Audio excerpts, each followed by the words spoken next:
Você já parou para pensar sobre a moralidade humana? Vamos refletir um pouco? A moralidade do dia a dia, dos relacionamentos, se dá de modo especial pelo bom senso.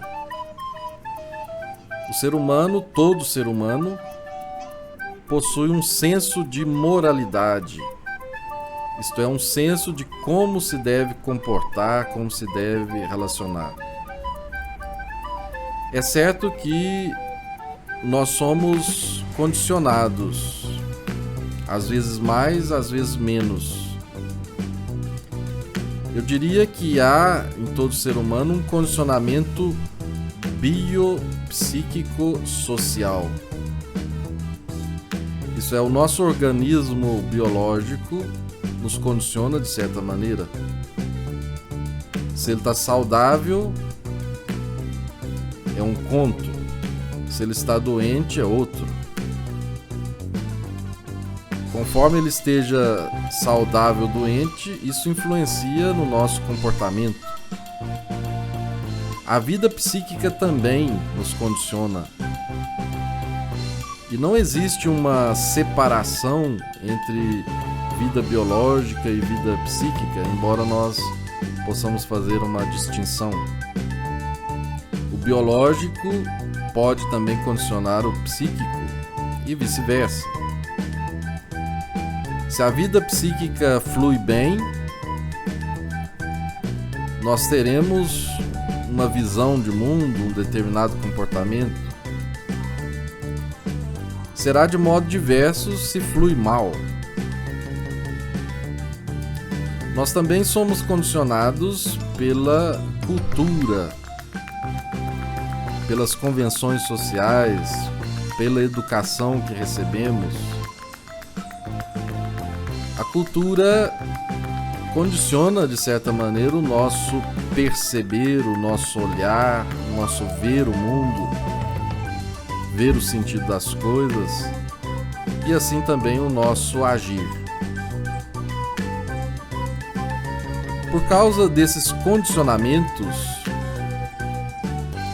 são condicionamentos biológicos, psíquicos e sociais, nem sempre fazemos aquilo que gostaríamos de fazer. E dizendo com São Paulo, às vezes fazemos o que não gostaríamos de fazer. Então é por isso que entra também a compreensão e a misericórdia nos relacionamentos humanos. Os seres humanos são livres, mas não são livres de modo absoluto.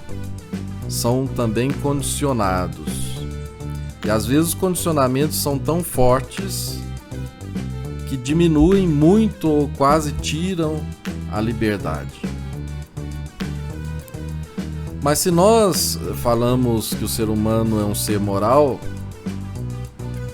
nós só podemos falar isso se admitimos que é também um ser livre.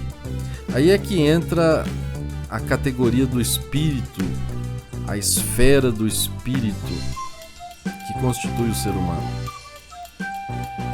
É por essa esfera que o ser humano se abre para o horizonte do bem ilimitado. É nessa esfera do espírito que o ser humano é livre. O bem ilimitado, o horizonte do bem ilimitado se apresenta ao ser humano. E o grande desafio da vida moral é ouvir os apelos do bem na concretude da existência.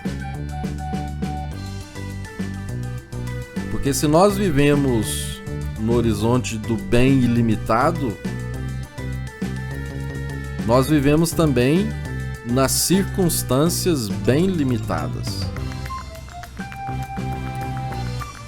A vida moral consiste em traduzir, em concretizar, em encarnar o bem na minha situação concreta, nas escolhas concretas que eu devo fazer. Como é que o bem se encarna nesta determinada circunstância em que vivo?